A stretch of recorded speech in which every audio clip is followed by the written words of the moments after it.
तो हमारी आज की कहानी की शुरुआत होते हुए एक फैमिली को दिखाया जाता है जो अपनी छुट्टियों को मनाने के लिए समंदर के बीचों बीच एंजॉय करने आए होते हैं। और हम देख पाते हैं कि फैमिली में टोटल 4 लोग हैं जिनके नाम होते हैं जूलिया और टॉम और रूस और बेन।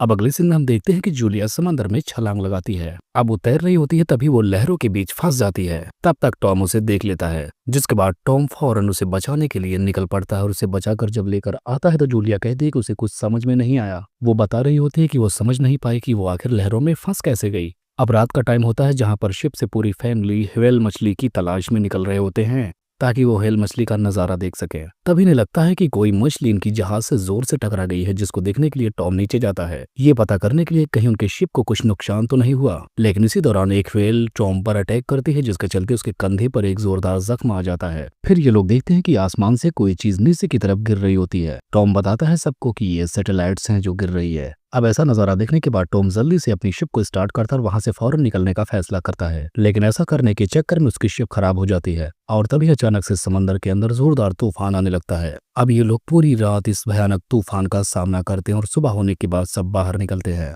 और जब सुबह के टाइम ये लोग बाहर आकर देखते हैं तो इनके होश ही उड़ जाते हैं, क्योंकि सारा का सारा समंदर सूख चुका था। जिसके बाद टॉम अपने शिप से बाहर आकर डायरेक्शन सेट करता है और जब वो देखता है तब उसे पता चलता है कि नॉर्थ उधर नहीं है जिधर उसे होना चाहिए, क्योंकि सब कुछ उल्टा हो चुका है। नॉर्थ की तरफ साउथ दिखा रहा है और ईस्ट की तरफ वेस्ट। अब हम देखते हैं टॉम लगातार शिप के रेडियो से मदद मांग रहा होता है और तभी उसकी बात रेडियो पर नियो नाम के एक व्यक्ति से होती है। नियो एक सबमरीन का कैप्टन होता है। वो बताता है कि सभी पोल्स रिवर्स हो चुके हैं, जिसके चलते समंदर सूख गया। नियो उसे बताता है कि समंदर बस 7 दिनों के अंदर वापस भर जाएगा। अब थोड़े टाइम गुजरने के बाद टॉम एक आदमी को कुत्ते के साथ अपनी तरफ आता हुआ देखता है। तब टॉम उसे पीने के लिए पानी भी देता है। अब वो आदमी पानी पीने के दौरान टॉम पर हमला कर देता है और अपने नुकीले हथियार से टॉम को मार देता है। अब वो जूलिया को भी मारने के लिए उसका पीछा करने लगता है, लेकिन जूलिया भागकर अपने बच्चों के साथ छिप जाती है और जूलिया नाव के टूटे हिस्से से बाहर आ जाती है। लेकिन तब तक उसका कुत्ता जूलिया का पता लगाकर उस पर हमला करने वाला होता है, लेकिन जूलिया उस कुत्ते को मार देती है। अब वो आदमी अपने कुत्ते को मरा हुआ देखकर और भी ज्यादा गुस्से में पागल हो जाता है, जिसके बाद वो खुद जूलिया को ढूंढकर उसे बहुत बुरी तरह से मारने लगता है।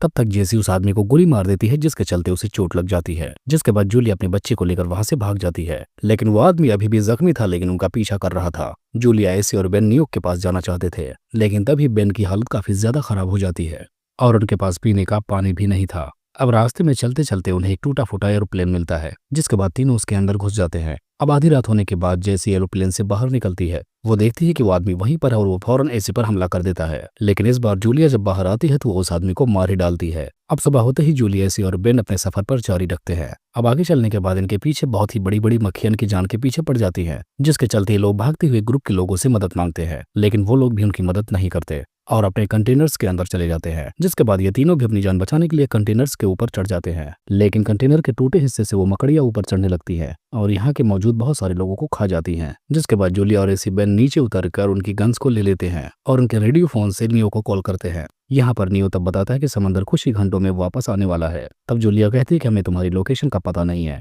जिसके बाद नियो खुद आसमान पे फ्लेयर गन से फायर करता है, जिसके चलते यहाँ जूलिया को उनकी लोकेशन का पता चल जाता है। अब जब वो तीनों नियो के पास पहुंचते हैं तब वो देखते हैं कि नियो की हालत काफी ज्यादा खराब है, क्योंकि वो मरने वाला है और तब तक इन पर मकड़ियों का हमला फिर से हो जाता है। तब ये सारे लोग बचने के लिए सबमरीन के अंदर चले जाते हैं और थोड़े ही देर में इधर समंदर वापस आने लगता है, जिसके चलते इनकी सबमरीन भी जोर जोर से हिलने लगती है। लेकिन अंत में दिखाया जाता है कि ये लोग सफल तरीके से एक किनारे पर आकर रुक जाते हैं और सबकी जान बच जाती है। और बस यही दिखाते हुए इस मूवी का यहीं पर एंड हो जाता है।